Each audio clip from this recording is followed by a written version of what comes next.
오늘 하나님께서 우리에게 주신 말씀은 구약 민수기 14장 36절에서 45절까지 말씀과 신약 히브리서 3장 7절에서 19절까지의 말씀입니다.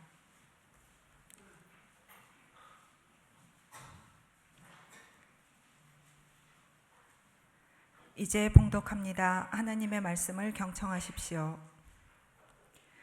모세의 보냄을 받고 땅을 정탐하고 돌아와서 그 땅을 악평하여 온 회중이 모세를 원망하게 한 사람, 곧 그 땅에 대하여 악평한 자들은 여호와 앞에서 재앙으로 죽었고, 그 땅을 정탐하여 갔던 사람들 중에서 오직 눈의 아들 여호수아와 여분네의 아들 갈렙은 생존하니라. 모세가 이 말로 이스라엘 모든 자손에게 알림해 백성이 크게 슬퍼하여 아침에 일찍이 일어나 산 꼭대기로 올라가며 이르되, 보소서, 우리가 여기 있나이다. 우리가 여호와께서 허락하신 곳으로 올라가리니 우리가 범죄하였음이니이다. 모세가 이르되, 너희가 어찌하여 이제 여호와의 명령을 범하느냐? 이 일이 형통하지 못하리라. 여호와께서 너희 중에 계시지 아니하니 올라가지 말라. 너희의 대적 앞에서 패할까 하노라. 아말렉인과 가나안인이 너희 앞에 있으니 너희가 그 칼에 망하리라. 너희가 여호와를 배반하였으니 여호와께서 너희와 함께 하지 아니하시리라 하나, 그들이 그래도 산 꼭대기로 올라갔고 여호와의 언약궤와 모세는 진영을 떠나지 아니하였더라. 아말렉인과 산간지대에 거주하는 가나안인이 내려와 그들을 무찌르고 호르마까지 이르렀더라. 아멘. 다음은 신약 히브리서 3장 7절에서 9절까지의 말씀입니다.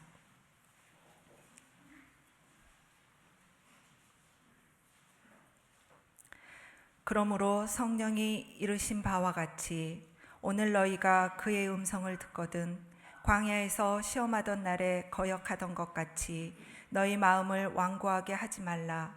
거기서 너희 열조가 나를 시험하여 증험하고 40년 동안 나의 행사를 보았느니라. 그러므로 내가 이 세대에게 노하여 이르기를 그들이 항상 마음이 미혹되어 내 길을 알지 못하는도다 하였고, 내가 노하여 맹세한 바와 같이 그들은 내 안식에 들어오지 못하리라 하였느니라. 형제들아, 너희는 삼가 혹 너희 중에 누가 믿지 아니하는 악한 마음을 품고 살아계신 하나님께서 떨어질까 조심할 것이요, 오직 오늘이라 일컫는 동안에 매일 피차 권면하여 너희 중에 누구든지 죄의 유혹으로 완고하게 되지 않도록 하라. 우리가 시작할 때에 확신한 것을 끝까지 견고히 잡고 있으면 그리스도와 함께 참여한 자가 되리라. 성경에 일렀으되 오늘 너희가 그의 음성을 듣거든 격려하시게 하던 것 같이 너희 마음을 완고하게 하지 말라 하였으니, 듣고 격려하시게 하던 자가 누구냐? 모세를 따라 애굽에서 나온 모든 사람이 아니냐? 또 하나님이 40년 동안 누구에게 노하셨느냐? 그들의 시체가 광야에 엎드려진 범죄한 자들에게가 아니냐? 또 하나님이 누구에게 맹세하사 그 안식에 들어오지 못하리라 하셨느냐? 곧 순종하지 아니하던 자들에게가 아니냐? 이로 보건대 그들이 믿지 아니함으로 능히 들어가지 못한 것이라. 아멘. 하나님께서 이 말씀을 통해 우리에게 은혜 주시기를 원합니다. 특별히 바이올린의 우리 이창원 집사님, 또 평소에 듣지 못했던 우리 색스폰 맞아요? 우리 장로님 너무 감사합니다. 다시 한번 우리 찬양, 우리 기쁜 마음으로 박수하십시다.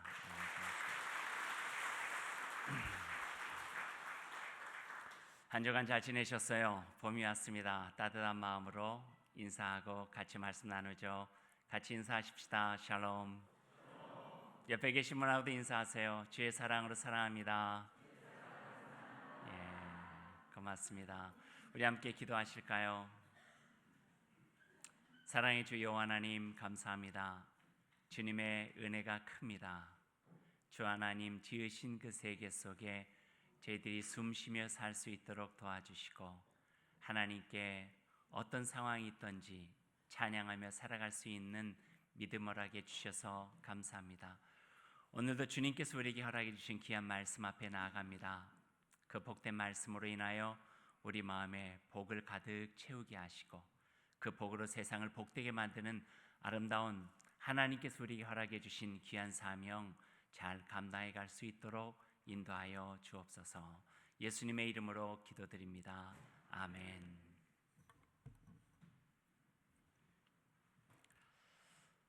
오늘 우리가 함께 읽은 민수기 본문의 이야기는 참 가슴 아픈 이야기로 시작됩니다.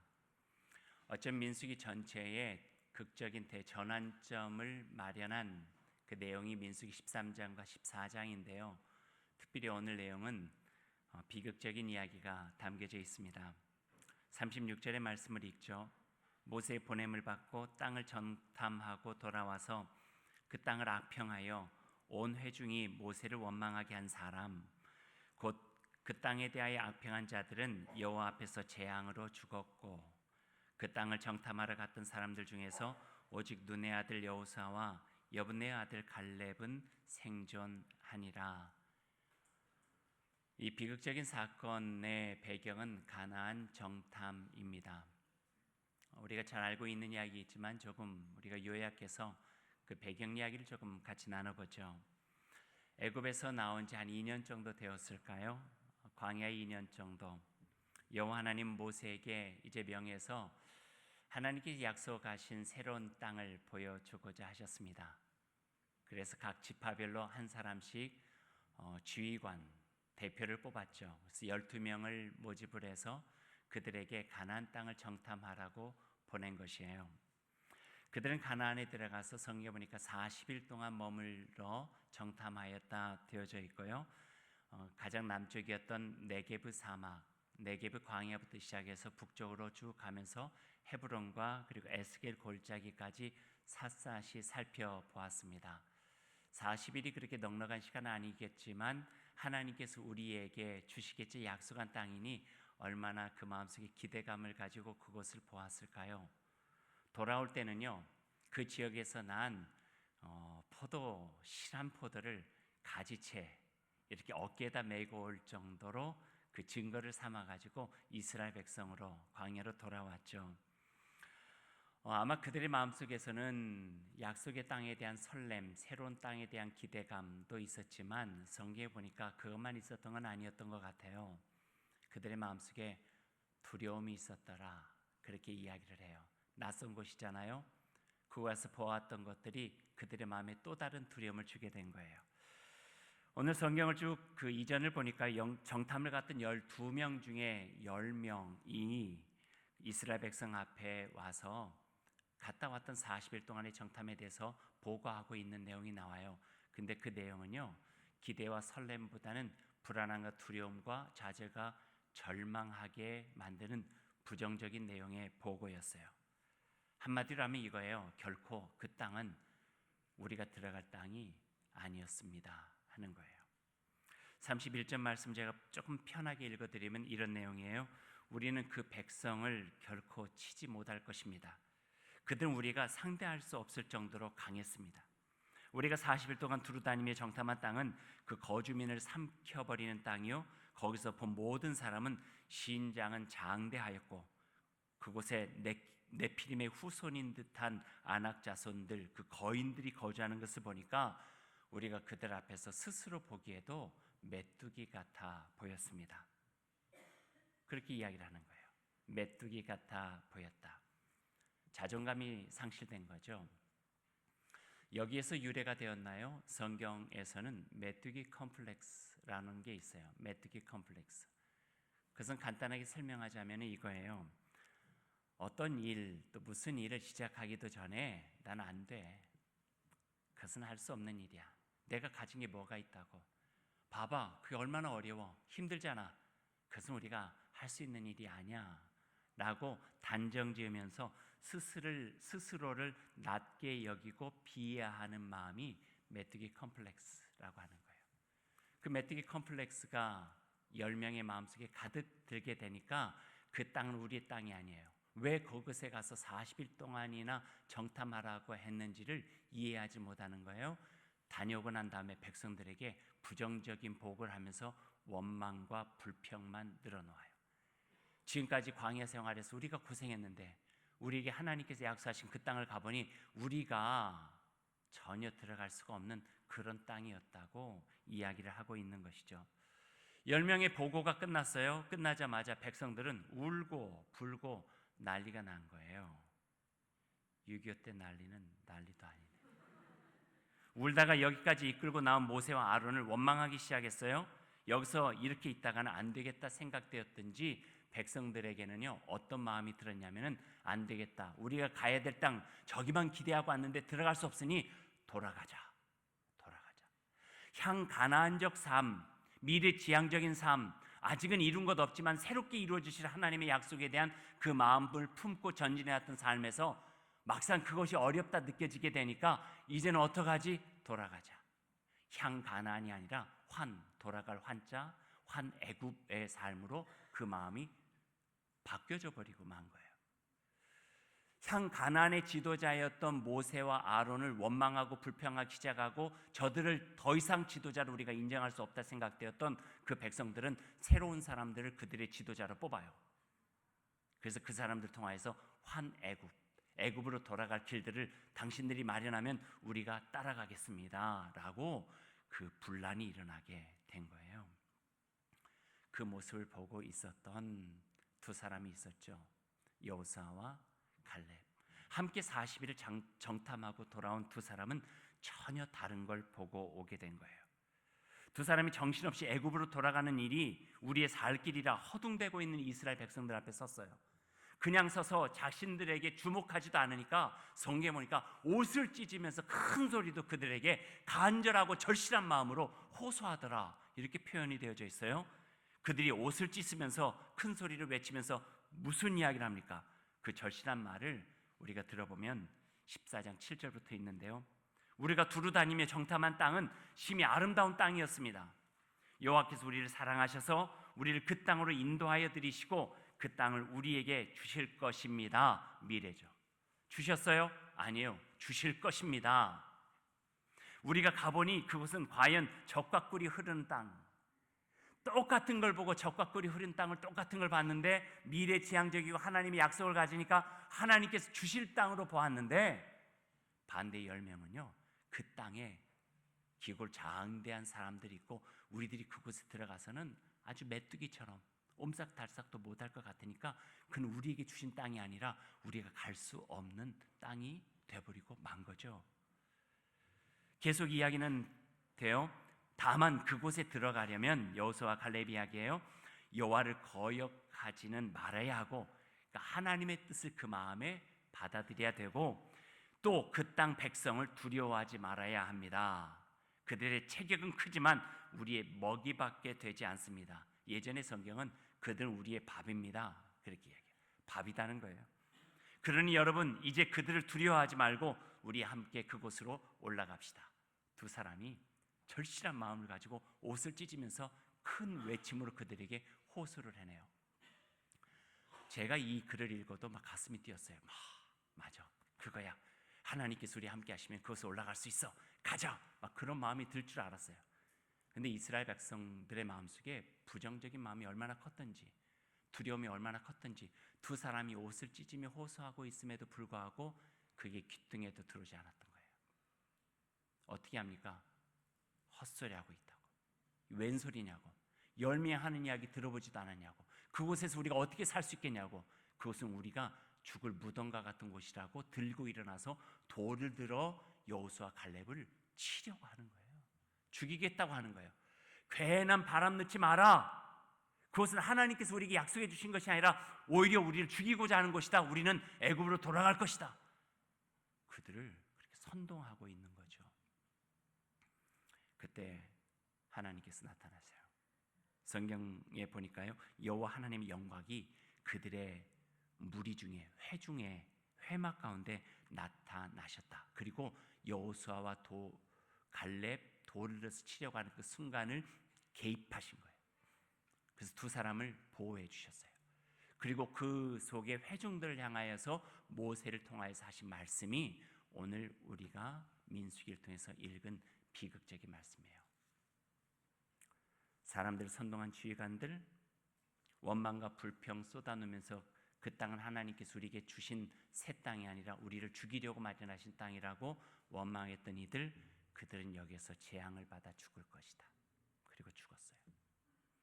그리고 그 선동에 함께 일어나서 안 됩니다 하라고 원망과 불평을 쏟아놓은 이들은 죽지는 않겠지만 이 광야에서 40년 동안 방황하면서 살 수밖에 없을 것이다.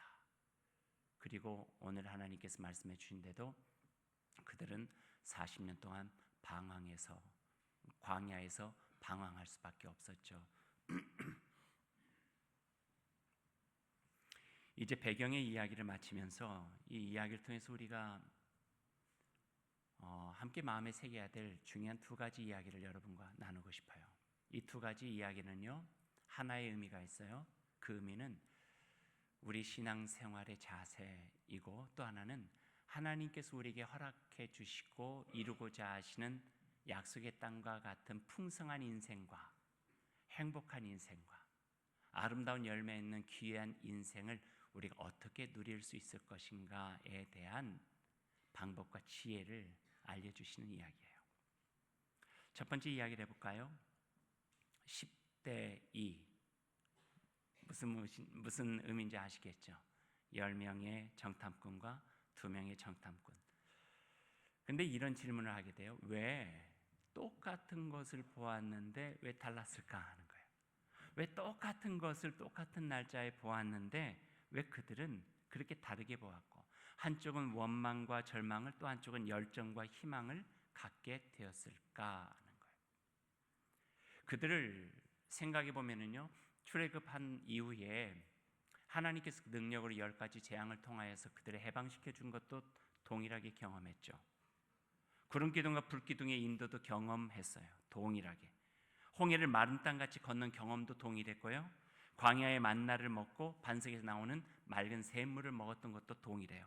누구는 현실적 어려움을 보고서 하나님의 은혜를 기억하기보다는 그냥 주저앉았고, 똑같은 경험을 했음에도 불구하고 누구는 그 어려움을 넘어 하나님께서 이끌어 가실 그 새로운 미래에 대한 희망과 열망을 가지게 되었다 하는 거예요. 왜 그랬을까? 왜 10대 2가 그렇게 달라졌을까? 똑같은 것을 보았는데 왜 다르게 그것에 대해서 이야기할 수 있었을까? 우리가 여러 가지 이유들을 이야기할 수도 있을 것 같아요. 하지만 성경에서 뭐라고 이야기하고 있는가를 한번 우리가 주목해 볼 필요가 있어요. 제가 앞뒤를 다 읽었는데 조금 더 우리들이 근접하게 그 이유를 알아낼 수 있는 한 구절의 말씀이 있어요. 그게 14장 24절의 말씀이에요. 한번 찾아보시죠.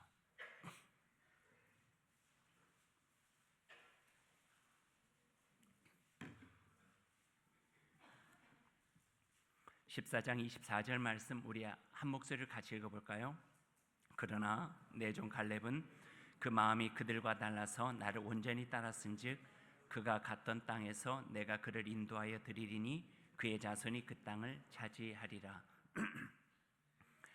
여기에서 둘을 가름할 수 있는 말이 그 마음이 그들과 달라서예요. 마음이 달랐대요. 그래서 성경 자문과 같은 것을 보면 하나님께서 말씀하시죠. 무릇 지킬 만한 것을 지켜라. 그것은 마음이니. 그래요. 마음을 지켜야 된대요. 마음을 지키지 않으면 그 마음에서 원망도 불평도 부정함도 나타난대요. 그리고 인생을 좌절과 실패의 그냥 수렁으로 빠지게 만든다는 거예요. 그 마음을 잘 지키면 그 마음속에 하나님께서 함께 하심으로 인하여서 그 마음이 이겨내지 못할 것까지도 이겨낼 수 있는 그 능력과 힘을 얻을 수 있다 하는 것이죠. 다른 성경에 보니까요, 그 마음이 그들과 달라서를 다른 번역으로 하고 있는 걸 보는데요, 이렇게 표현에 되어져 있어요. 그들과 다른 영을 지녀 그랬어요. 한쪽에는 마음이라 했고요, 한쪽은 영이라고 했어요. 근데 그걸 그렇게 우리들이 크게 생각하지 않아도 괜찮아요. 성경 전체를 읽다 보면은요, 마음과 영은요 하나의 결이에요. 하나의 결. 마음이라 표현해도 좋고 영이라 표현해도 좋은 거예요. 빌립보서 같은 데에서 너희는 그 마음을 본받으라 하시고 주님 예수 그리스도의 마음이라 하시죠. 그 마음이 똑같아요. 너희 안에 이 마음을 품으라 곧 주님 예수 그리스도 그분의 마음이니 똑같아요. 누가복음 같은 데서는 여호와 하나님의 영이 우리 안에 있으니 가난한 자에게 아름다운 소식 전하고, 영이 그 안에 있는 것과 마음이 하나가 있는 것 거의 같은 결로 쓰여져 있는 경우들이 많이 있어요. 말하자면 이런 거죠. 그 마음이 내 것이냐 아니면 하나님의 영이 주관하고 있는 것이냐의 차이가 있는 거예요. 내가 주장하고 있어서 내가 가지고 있는 나의 성격, 나의 좁은 마음, 나의 서두름, 나의 성급함, 나의 조급함, 이런 부분들이 그대로 녹아져 있는 마음이냐, 아니면은 나를 뛰어넘어서 나를 통치하시고 나를 인도해 주신 여호와 하나님 예수 그리스도 그분의 영이 내 마음을 주장하고 인도하고 계시냐에 따라서 어떤 마음으로 우리에게 닥쳐져 있는 일들을 보고 평가하고 판단할 수 있느냐 차이가 있다고 하는 거죠. 어떤 영성에 대한 이야기를 하고 있는 그 책의 앞에 서문에 이런 것을 봤어요. 마더 테레사와 히틀러가 왜 다른가? 그것은 그 안에 있는 영의 색깔이 다르기 때문이다. 겉모습은 똑같지만 어떤 영이 그 안에 있느냐에 따라서 히틀러도 될 수 있고, 그 안에 어떤 영이 있느냐에 따라서 마더 테레사도 될 수 있다는 거예요. 어떤 영이 있느냐에 따라서 김구도 될 수 있고, 어떤 영이 있느냐에 따라서 이완용도 될 수 있다는 거예요. 많은 비유를 할 수가 있겠죠. 영의 색깔에 따라서 그의 삶이 다르대요. 여호수아와 갈렙은 그들과 다른 마음, 그들과 다른 영을 가지고 있어서 똑같은 동일한 것을 보았음에도 불구하고 그걸 통해서 희망을 발견할 수 있었고, 하나님의 약속의 거룩함들을 그 마음에 새기고 힘입어 일어나서 그들의 백성들에게 긍정적으로 격려하면서 함께 가자고 하는 용기를 줄 수 있었던 그런 마음이 있었다고 하는 것이에요. 원주민 가운데서 내려오는 그 이야기가 있어요. 한 번쯤은 여러분 다 들어보셨을 것 같은데, 원주민 할아버지가 아이들을 놓고 그 이야기를 하죠. 얘들아, 사람의 마음속에는 두 마리의 늑대가 산단다. 한 마리는 착한 늑대고 한 마리는 나쁜 늑대야. 근데 매일매일 그 나쁜 늑대와 착한 늑대가 싸우고 있지. 그렇게 이야기를 해주고 있는 거예요. 그랬더니 아이가 그 이야기를 듣다가, 그런데 할아버지, 그 두 마리가 싸우면 누가 이겨요? 라고 물어봐요. 그때 그 할아버지의 대답이 이래요. 누가 이기냐면 너희들이 밥을 주는 늑대가 이긴단다. 그래요. 착한 늑대는 착한 생각을 먹고 자라나고 힘을 기르지, 착한 생각, 사랑의 생각, 진실한 생각, 선한 생각, 남을 도울 수 있는 생각, 온유한 생각, 그런 생각을 먹고 착한 늑대는 크고 미움과 시기와 질투와 분란과 나쁜 생각을 먹고 나쁜 늑대는 크는데, 착한 생각을 많이 하면 착한 늑대가 힘을 얻어가지고 나쁜 늑대를 이겨낼 수 있는 거야. 그렇게 이야기를 해요. 그러면서 그 아이들에게 덕담 삼아, 그러니까 너희들은 착한 생각을 하고 착한 말을 하고 착한 행동을 해야 너희 안에 착한 늑대가 나쁜 늑대를 이겨서 너희들의 삶을 통하여서 너희들이 살아가는 세상에서 좋은 일들이 많이 이루어질 거야. 아주 간단한 이야기죠. 무슨 의미인지 아시겠죠? 제가 이 이야기를 유치부 설교 때 했더니 너무너무 좋아하더라고요. 근데 여러분 별로 좋아하지 않으시는 것 같아요. 마음먹기 달려 있다는 거예요. 매일매일 내 안에 있는 나의 착한 영에게, 착한 마음에게 힘을 북돋아 주는 일이 무엇일까? 생각해 보세요. 성경의 대답도 있고 많은 사람들이 우리에게 가르쳐 주신 지혜로운 방법들도 있어요. 이게 첫 번째 여러분과 나누고 싶은 이야기였어요. 두 번째 이야기는 이거예요. 오늘 제목과 관련된 이야기를 나누고 싶어요. 오늘 제목, 광야의 세속성자죠. 익숙하죠? 출애굽기 설교할 때의 광야에서였고요.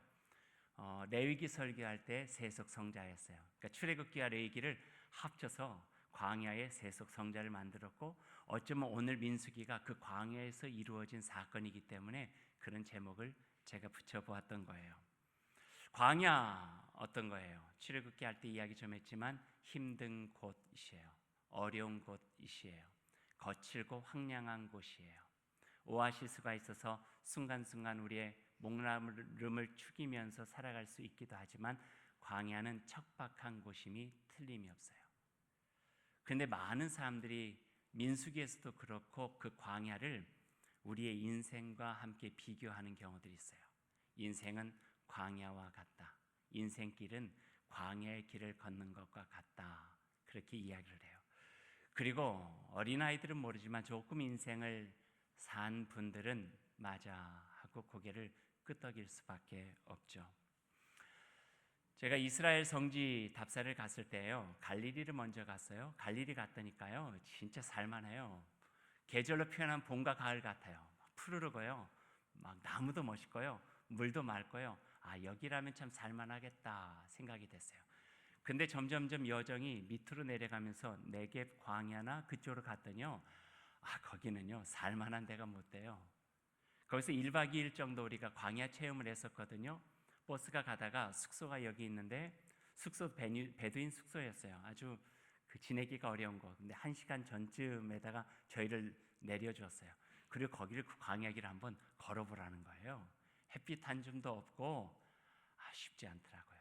가다가 또 성경적으로 한다고 조그만 로뎀 나무 같은데 그 밑에 그늘도 없는 곳에 가서 조용히 기도 시간 가져보라 했죠.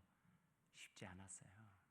먹는 것도 시원치 않죠. 모래바람이 계속 있는데 무슨 요리를 해요? 아무리 좋은 셰프를 할지라도요, 요리할 수가 없어요. 할 수 있는 것은 모래 밑에다가 뜨겁게 불을 넣어서 익혀가지고 먹는 것, 그것이 다예요. 근데 그걸 40년 동안 산 거예요. 오늘 한 2년 정도 살았지만 광야의 인생은요, 어쩌면 살아가는데 팍팍한 삶의 부재, 하나님의 부재, 하나님이 정말 나를 사랑하실까? 나를 도와주고 계시나? 나에게 복을 주실까? 나를 아름답게 하실까? 하나님의 부재를 끊임없이 느낄 수밖에 없는 인생의 여정이 광야와 같다. 그렇게 표현하고 있어요. 고속도로 달리다 보면 터널이 나오죠. 터널 어둠 속에 가까바다가 지나가면 환하다 하는데 조금 있으면 또 터널이 나와요. 또 깝깝함으로 들어가고 또 나오면 환하다 한데 또 터널이 나와요. 인생이 그와 마찬가지예요. 광야 길은 하나님의 부재의 삶이 연속적으로 나타나는 거예요. 하지만 여러분 곰곰이 생각해 보세요. 여러분이 지금까지 살아왔던 삶을 들여다보셔도 좋고요, 곰곰이 그 하나님의 부재처럼 느껴졌던, 하나님 정말 살아계실까? 나를 사랑하실까? 나를 도와주실까? 나에게 힘이 되어 주실까라고 느껴지지 않았던 어떤 부재 현상을 곰곰이 들여다보면은 거기에 하나님의 임재가 계셨어요. 하나님이 도와주셨어요. 살아계시면서 우리에게 은혜를 베풀어 주셨어요. 하나님의 사랑이 바로 그곳에 계셨어요. 그래서 부재를 느낀다고 하는 것은 동일하게 하나님의 임재를 함께 느끼는 거예요. 그러니까 내가 지금까지 살아갈 수 있었다라고 고백할 수 있는 것이 바로 광야예요. 그래서 광야는 하나님의 부재의 장소이기도 하지만 부재 속에서 하나님을 경험하는 임재의 장소가 되어지는 거예요. 모든 인생이 다 비슷해요. 어떤 사람은 하나님의 임재가 100%, 어떤 사람은 하나님의 부재가 100%, 이런 인생은 하나도 없어요. 부재와 임재가 혼용되어져 있는, 함께 존재하고 있는 인생이 우리의 인생이에요. 그래서 우리의 인생은 광야 같은 인생일 수밖에 없는 거예요. 그런 가운데 우리가 살아가고 있는 거죠. 그러면 어떻게 광야 같은 인생이 우리들이 지속될 때 우리가 그 모든 어려움들을 이겨낼 수 있을까라고 하는 거예요. 거기서 오늘 여호수아 갈렙을 통해서 배울 수 있는 게 있어요. 그거는 하나님의 임재의 경험을 기억해야 돼요. 기억해야 돼요. 성경에 보면 가장 많이 나오는 단어가 기억하라, 기억하라, 기억하라거든요. 그 은혜를 기억하라는 거예요. 기억한다고 하는 것은 저장하는 거예요. 우리의 그 마음에 저장하는 거예요. 내 좁은 마음에, 조급해지는 마음에, 작은 것 하나에도 불안해하는 마음에, 힘든 일 앞에서 주저앉고 많은 그 절망스러운 그 마음 속에 하나님의 은혜를 저장해 두는 거죠. 저장해 두면서 그 마음이 하나님의 폭으로 넓어지고 깊어질 수 있도록 만드는 거예요. 그러다가 우리의 광야의 인생처럼 살아가다가 하나님의 부재를 느낄 수밖에 없는 여러 가지 어려움 앞에 직면했을 때 내 마음에 간직되어져 있던 하나님의 임재를 다시 끄집어내는 거죠. 지난날 내가 그렇게 어려웠을 때 하나님께서 날 지켜주셨어. 내가 그렇게 힘들고 지쳤을 때 나의 마음속에 주님께서 용기를 북돋아 주셔서 내가 내 힘으로 이겨낼 수 없다고 생각할 때 하나님께서 나와 함께 해주시면서 나를 도와주셔서 지금 이때까지 살아갈 수 있도록 함께 해주셨어. 그 임재 경험으로 내 앞에 있는 부재를 이겨나가는 거예요. 이게 광야의 길을 살아갈 수 있는 삶의 지혜가 되는 거예요. 목회를 시작하면서 처음에 담임 목회 생각해 보니까 한 20년 정도 된 것 같아요. 처음에는 막 그 의기가 막 있고 해보려고 하는 마음이 있는데 생각지도 못한 일들이 탁 부딪히잖아요. 여러분, 목회가 그리 만만한 건 아니거든요. 이렇게 쉽게 이렇게 느껴질 수 있는 건 아니에요. 생각한 것만 일어나면 얼마나 좋겠어요. 그러지 않은 일들이 가끔 일어나요. 제일 처음엔 그게 힘들게 느껴졌어요. 왜 이런 일이 있지? 왜 사람들이 이렇게 힘들게 하지? 왜 이게 잘 안 되지? 힘들어요. 근데 그걸 하여튼 힘을 내가지고 그걸 넘어섰어요. 제일 처음 그 일이 힘들었어요. 목회 초기에는. 근데 시간이 지나가면서 제게 가장 큰 저를 힘들게 만들었던 것은 이게 반복된다는 거예요. 요거 한번 이겨내면 모든 것이 다 괜찮을 줄 알았어요. 이제 이렇게 되고 요 어려움만 이겨내면 앞으로 이렇게 계획안들 잘 되겠지? 근데 그 일이 또 생겨요. 한 몇 번 겪다 보니까요, 제 마음속에 이런 생각, 이건 은퇴할 때까지 있을 수밖에 없는 일이구나, 이래 생각하니까 마음이 좀 이렇게 위축되고 이렇게 지치게 돼요. 언제까지 이 일들을 해나가야 되지? 우리가 아플 때도 마찬가지예요. 몸에 질병이 생길 때도 항암 치료가 아니라 더 큰 치료라도 한두 번 정도 이겨낼 수 있겠죠. 하지만 1년, 또 5년 정도 지속된다고 할 때는 미리 내가 메뚜기처럼 느껴지면서 지레질겁하여 힘들 때가 있어요. 제가 허리 수술할 때 첫 번째는 그래 한번 하자, 잘했어요. 막 기도도 나오고 말씀으로 막. 그런데 또 한 번 해야 된다고 생각하니까 겁이 덜컥 나요. 그래서 의사가 수술 후에 한 주간 정도만 누워 있으시면 됩니다. 그리고 일어나셔도 돼요. 그런데 제가 첫 번째 수술 후에 한 열흘 정도 후에 일어났거든요. 그래도 좀 애지간히 잘 버텼어요. 근데 그 뒤에 재발됐잖아요. 그러니까 두 번째는 일어나질 못하겠어요. 혹시나 일어났다가 다시 재발하면 어떡하지? 그러니까 일어나셔도 된다고 하는데도 못 일어나겠어요. 그래서 거의 한 달 정도를 그냥 누워서 이 정도면 일어나도 될까? 사람의 마음이 그리 약해요. 불안해요. 그러니까 우리 마음 가지고 어떤 일을 이겨내려고 하면은요, 안 돼요. 우리 마음에 하나님의 은혜와 하나님의 임재를 통해서 경험되어진 그분의 마음이 있어야 돼요. 그럴 때 그 마음이 달라지는 거예요. 그럴 때 다른 영을 가질 수 있는 거예요. 그럴 때 똑같이 봤지만 거기에서 보이지 않는 것을 보고 하나님께서 보여주시는 미래를 볼 수 있고, 내 앞에 엄청나게 가로막혀져 있는 장벽이 있다 할지라도 그 장벽을 넘어서서 우리에게 하나님께서 형통케 하시는 새로운 하나님의 희망과 열정과 하나님께서 도와주시는 그 힘을 우리들이 얻을 수 있다고 하는 거예요.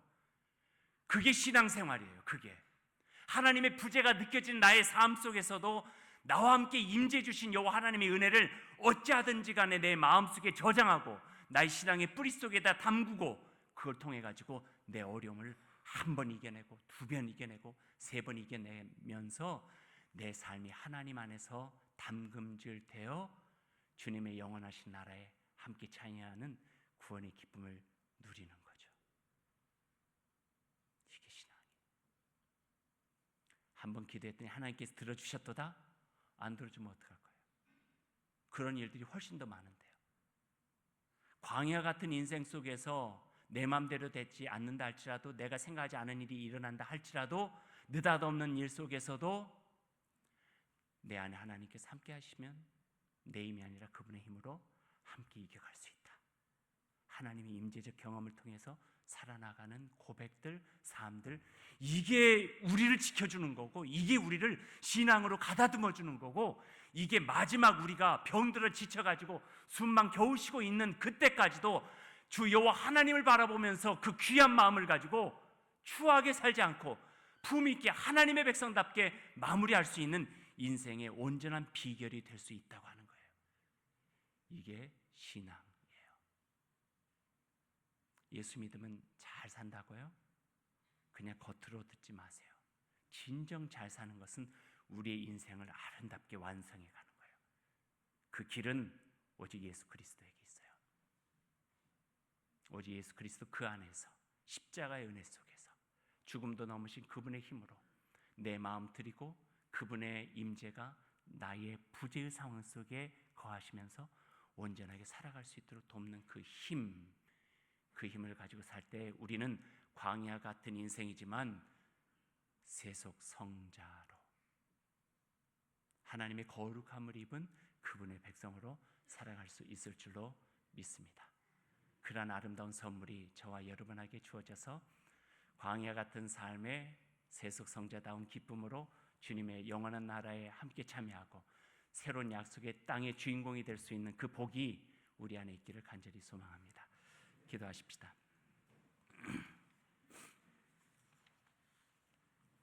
하나님 감사합니다. 주님의 말씀을 마음에 새기겠습니다. 생각지도 않은 일에 좌절하고 생각지도 않은 일에 지칩니다. 하지만 영적인 침태를 그대로 내버려 두지 아니하시는 하나님의 임재, 홍해를 건너는 힘이 아니어도 좋습니다. 매일매일 작지만 만나처럼 우리에게 주신 그 말씀의 은혜로 기도 가운데 우리 기도를 들어주시는 분이 있다고 하는 그 소망의 인내로 우리가 우리의 삶을 하나님의 임재의 경험으로 살아갈 수 있도록 주님 인도하여 주옵소서. 그것이 바로 신앙생활입니다. 우리 신앙의 뿌리 하나님의 은혜가 저장될 수 있도록 애쓰겠습니다. 매일매일 새기고 나누고 말씀으로 기도로 삶으로 매일매일 하나님의 백성을 잊지 않기 위해서 최선을 다하며 살겠습니다. 공의와 인내와 신실한 믿음을 가지고 우리의 삶을 채워갈 수 있도록 최선을 다하겠습니다. 그럴 때 우리에게 광야의 세속성자라고 하는 귀한 말씀 허락해 주시고 광야 같은 인생에서 흔들리지 않고 하나님의 은혜를 우리의 삶의 뿌리에 저장하고 사랑하는 하나님의 백성 되게 하여 주옵시고 그 속에서 주님의 마음 품고 우리가 아는 세상이 아무리 모질고 거친 광야라 할지라도 하나님의 은혜를 우리 삶의 깊은 뿌리에 저장하고 견고한 믿음으로 이겨내서 그리스도의 참된 날에 참여하는 하늘아버지의 귀한 백성 될 수 있도록 주여 함께하여 주옵소서. 특별히 기도합니다. 지금이 광야처럼 느껴지고 지금이 하나님의 부재처럼 느껴지는 하나님의 귀한 성도들, 교우들 그 삶과 그 마음 지켜주시고 그 틈없이 완고하게 절망 속에 빠질 수밖에 없는 그 마음 속에 하나님 성령께서 틈을 내어주시고 하나님의 임재와 함께 하신다고 하는 그 약속의 말씀 하나님께서 허락해 주셔서 세임과 용기를 가지고 이 막다른 상황 이겨내고 주님께 영광 돌리는 하나님의 백성 될 수 있도록 인도하여 주옵소서. 예수님의 이름으로 기도드립니다. 아멘.